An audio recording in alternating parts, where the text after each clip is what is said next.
¿Escucháis?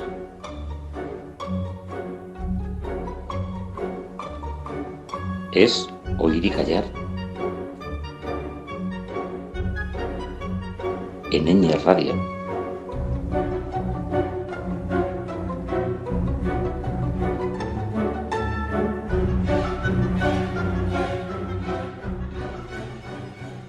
Hola a todos y a todas y bienvenidas a este nuevo programa semanal de Oír y Callar, una sugerencia de música clásica que una vez a la semana emitimos por Ñ Radio. Queremos que te acompañe la tarde de los miércoles, concretamente a las 7, y queremos que os haga disfrutar de la música. Así que nos relajamos, estamos tranquilos y empezamos.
Bueno, pues el programa de hoy lo vamos a dedicar a un compositor y a una obra concreta. El compositor es Richard Strauss, que por cierto, nada tiene que ver con los famosos Strauss de la saga de Johann Strauss, etcétera, que aquellos compositores que hacían valses, polcas, danzas y que se suelen tocar en el concierto de Año Nuevo y que siempre oímos el día de Año Nuevo a través de la televisión. Bueno, pues nada que ver con esos Strauss. Vamos a hablar sobre Richard Strauss, un hombre que nació a mediados del siglo XIX, bueno, en la segunda mitad del siglo XIX, en 1864, y que vivió durante 85 años, hasta la primera mitad del siglo XX. Murió concretamente en el año 1949.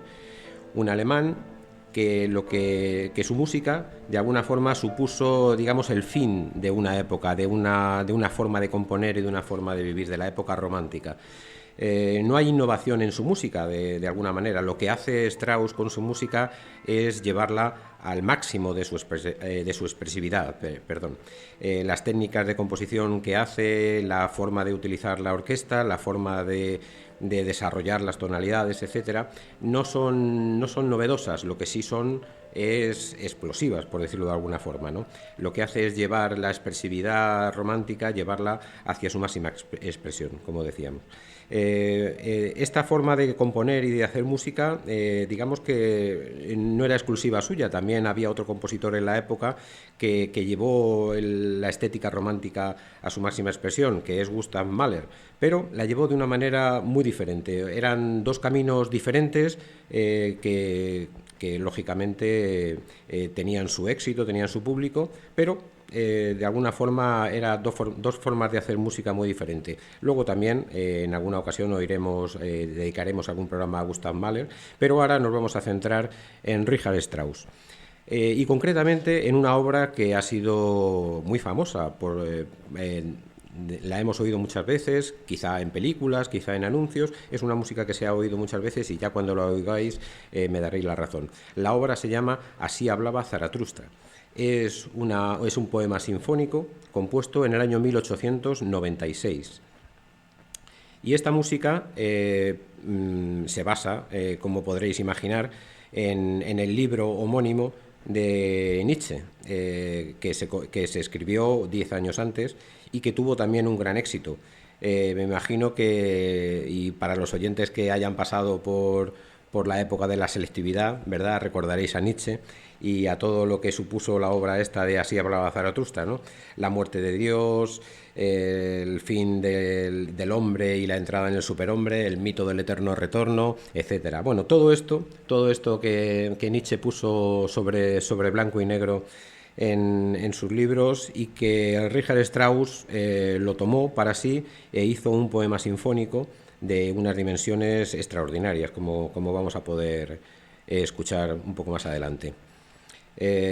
Como os he dicho también, esta música de Strauss ha sido utilizada en muchas películas, pero concretamente una ha sido, digamos, la más señalada, ¿no? Es la película de Stanley Kubrick, 2001, Una odisea en el espacio. Esta película empieza con la majestuosidad de esta obra, de este poema sinfónico, y bueno, ya lo iremos oyendo un poco más adelante.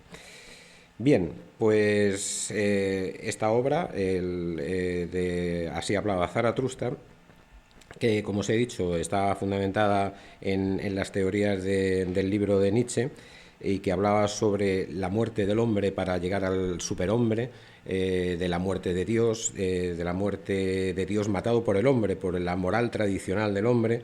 Pues todo esto lo va a ir expresando Richard Strauss con su música, y la música que vamos a oír de Richard Strauss le ha ido poniendo títulos que ya os iré diciendo según vaya escuchándose la música y que vais a entender perfectamente. Por ejemplo, vamos a empezar con el principio de la obra, que tiene unos títulos que son Amanecer de la naturaleza. Es decir, lo que pretende aquí Richard Strauss es darnos una visión artística, musical, de cómo él entiende que surge, digamos, esa nueva naturaleza del hombre, y que se ha visto redimida pues por esa moral tradicional que ha hecho que el hombre antiguo muera, ¿no?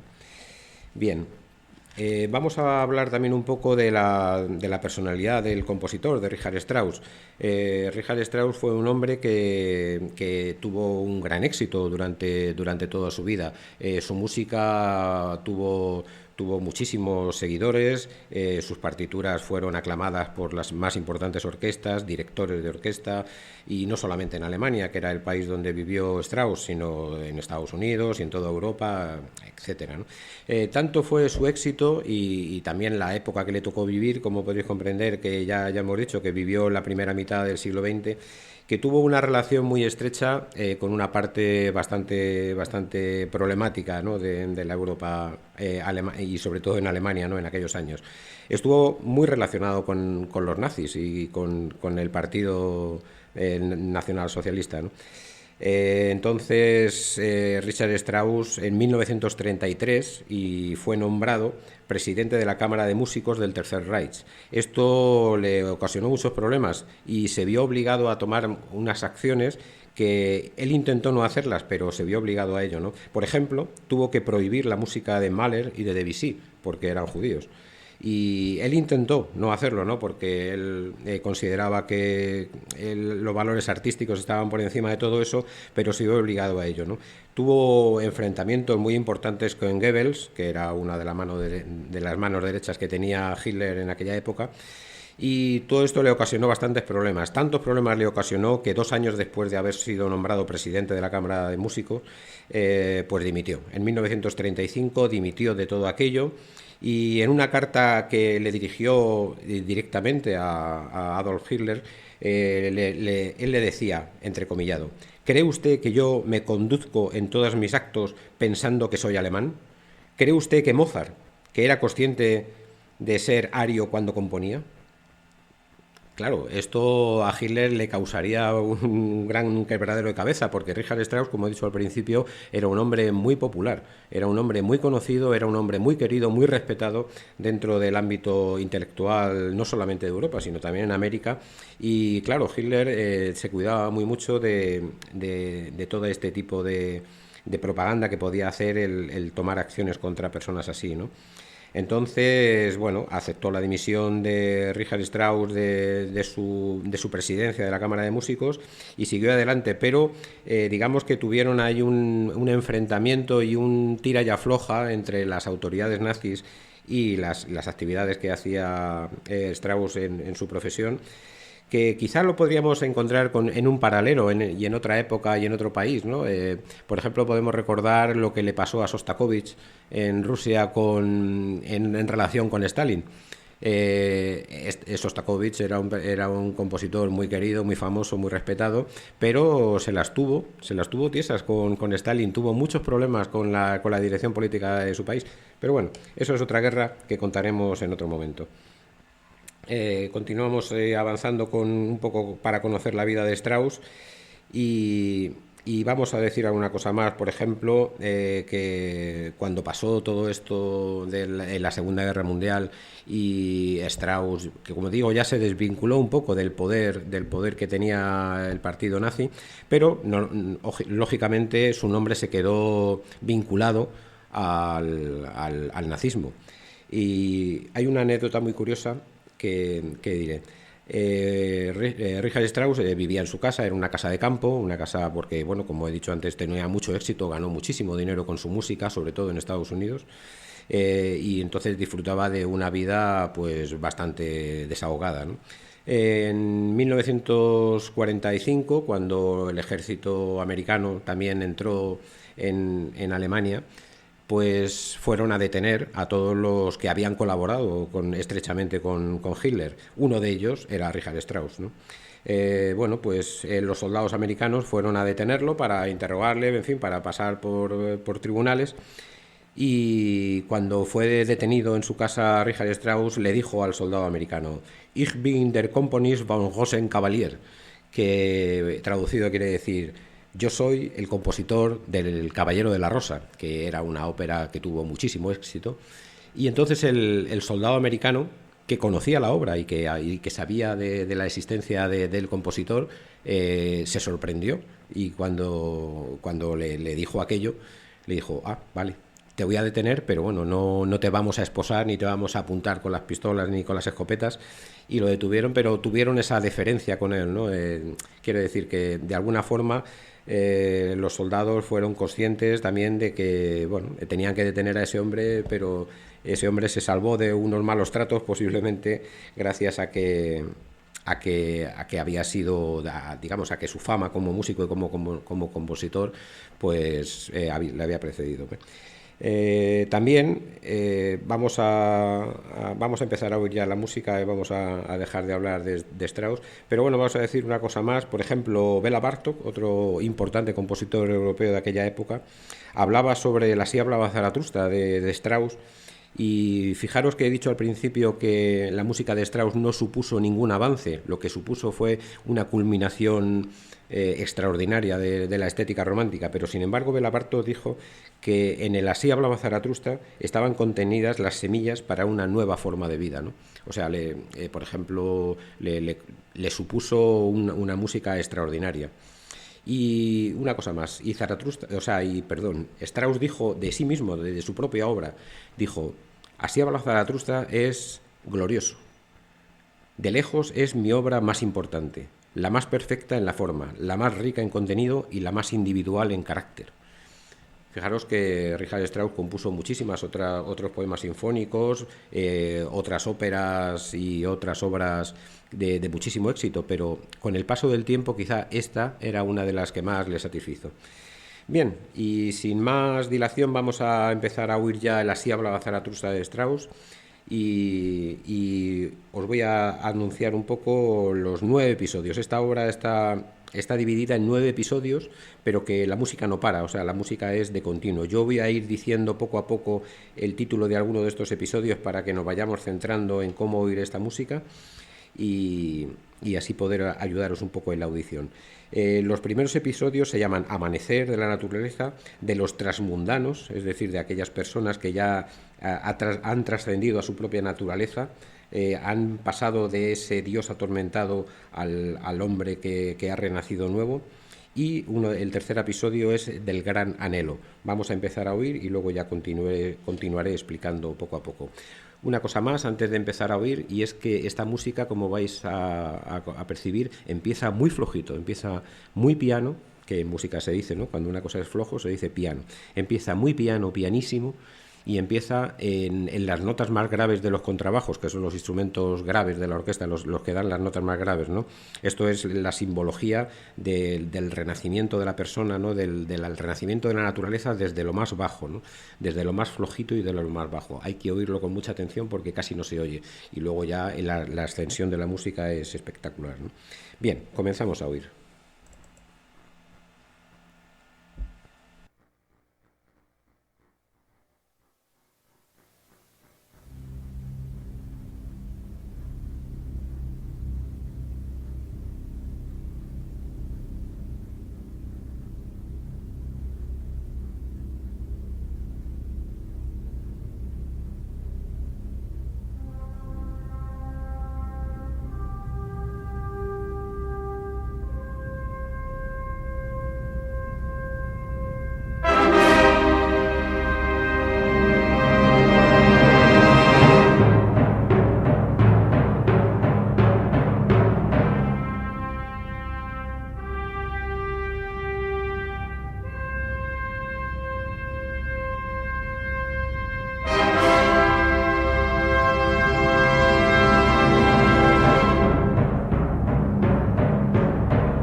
Bien, vamos a interrumpir aquí un poquito la música y os explico los episodios. Estamos oyendo los episodios 4 y 5, es decir, de las alegrías y las pasiones. Estas alegrías, digamos que las entendemos como los pecados y las virtudes que tiene el hombre nuevo.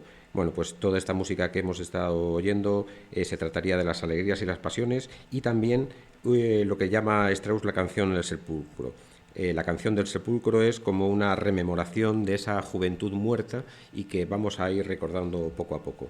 Entonces, como resumen, después de habernos liberado de la servidumbre del hombre viejo, las alegrías y las pasiones del hombre nuevo, de sus pecados, de sus virtudes y de su recuerdo de su antigua juventud, que es lo que estamos oyendo, y lo que vamos a oír a continuación es una introducción en la nueva ciencia. Y para esta nueva ciencia utiliza un sistema de composición en el que agota todas las notas de la escala, las 12 notas que tiene la escala las agota. Ese es el capítulo dedicado a la ciencia. Seguimos oyendo.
Bien, los episodios que hemos estado oyendo, como os decía, habíamos oído el de la ciencia y hemos oído a continuación el episodio 7 y estamos en el 8, es decir, el 7 es el convaleciente y el 8 es la canción del baile. Es decir, expresa musicalmente la frialdad de la sabiduría y de la belleza de la juventud. En fin, es todo un canto al nuevo hombre que está surgiendo. Bien, luego ya voy a decir los últimos episodios que los vamos a oír ya sin interrupción, que son después de este baile, de esta canción del baile, el último episodio que es la canción del noctámbulo, es decir, es la fiesta que se produce, o sea, es la expresión de la fiesta del hombre saliendo de la cueva, en sentido metafórico, claro, del hombre saliendo de la cueva y que viendo la noche expresan su amor a la vida. Entonces hay un nuevo renacer de la naturaleza y del nuevo hombre. Bien, continuamos oyendo.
Bueno, y esto ha sido el poema sinfónico Así hablaba Zaratustra de Richard Strauss. Como veis, es una música que empezaba muy piano, muy flojito, pero en los graves, y acaba muy piano, muy flojito, pero en los agudos. Hemos hecho la ascensión del hombre y la evocación de la naturaleza. Bien, ¿por qué Zaratustra? Es un detalle curioso. Zaratustra tanto inspiró a Nietzsche cuando escribió su libro, como a Richard Strauss cuando tomó el título homónimo para hacer este poema sinfónico, como también inspiró a Gustav Mahler para su tercera sinfonía, que también de alguna manera está inspirada en este libro. Zaratustra, lo vamos a recordar, era el profeta en la antigüedad que predicaba los valores del bien y del mal y que hacía que el hombre pudiese elegir entre lo bueno y lo malo, entre lo bello y lo feo. En fin, bueno, pues un detalle más. Bueno, y después de esta música pasamos a nuestra siguiente sección y a la música hecha por mujeres.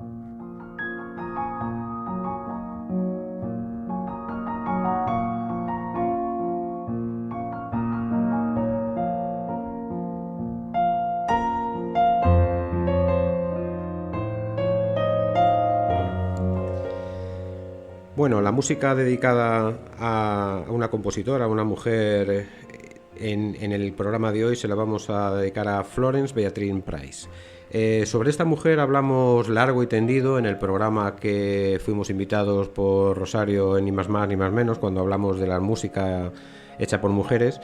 Y bueno, podéis tener allí en el podcast de este programa, podéis tener allí un relato más amplio sobre la biografía de esta mujer. Pero ahora lo que vamos a hacer es oír una obra suya, que aproximadamente dura 16 o 18 minutos, que se trata del concierto en un movimiento. Es un concierto para piano y orquesta que se toca todo seguido en un movimiento, aunque básicamente está estructurado en tres porque fue, digamos que está hecho bajo los cánones del concierto clásico. Pero se toca todo seguido en un solo movimiento y de ahí su título. Es una música que escribió Florence Beatrice Price en 1934 y que la estrenó ella misma tocando el piano como solista, ya que se trata de un concierto con solista para piano solista y orquesta. Y tuvo un gran éxito en su estreno. Las tres partes de este concierto son las siguientes. La primera, que es una introducción lenta y que está seguida de una parte lírica. Aquí podemos oír los ecos de los espirituales negros. Bueno, claro, también hay que decir que Florence Beatrice Price es una mujer negra, de raza negra, que vivió en el sur de Estados Unidos, que padeció los problemas de ser negra en Estados Unidos en aquella época y que, bueno, las vicisitudes le hizo tener que emigrar y tener que esconderse de su propia raza, de su propio nombre y de su propia naturaleza. Pero como digo, abundamos sobre eso en el programa en el que he hecho referencia. Bueno, continúo con la descripción de esta obra que vamos a oír, del concierto en un movimiento. La segunda parte de este concierto se llama Es un tiempo lento y de carácter tierno y nostálgico. Es un modo de guiño que la compositora hace al mundo del jazz, que tan en auge estaba en Estados Unidos en aquella época y ahora también quizá, ¿no? Y la tercera parte es una parte muy alegre, es una parte muy, muy dinámica y muy entretenida, que se trata de una juba. Una juba es un baile que se hacía en las plantaciones de los esclavos en el sur de Estados Unidos y que se popularizó de alguna manera y que Florence pues seguramente oyó en directo y luego lo tomó y hizo un movimiento para piano magistral, ¿no?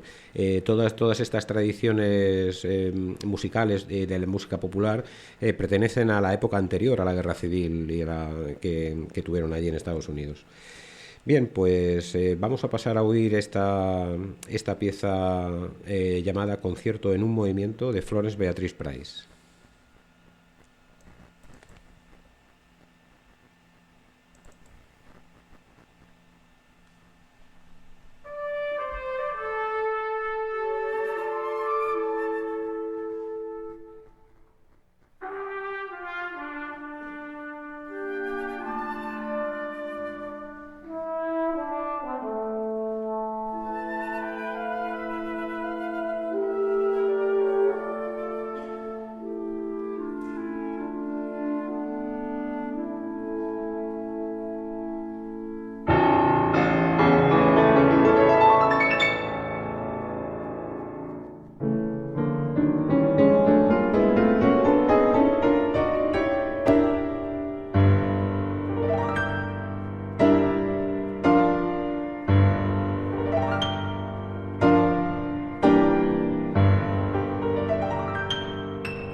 Bien, pues muy de acuerdo con estos aplausos para esta música espectacular para piano y orquesta de Florence Beatrice Price.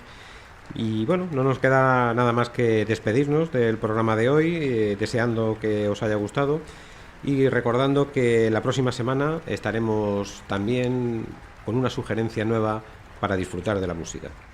Adiós. Eso es todo, amigos.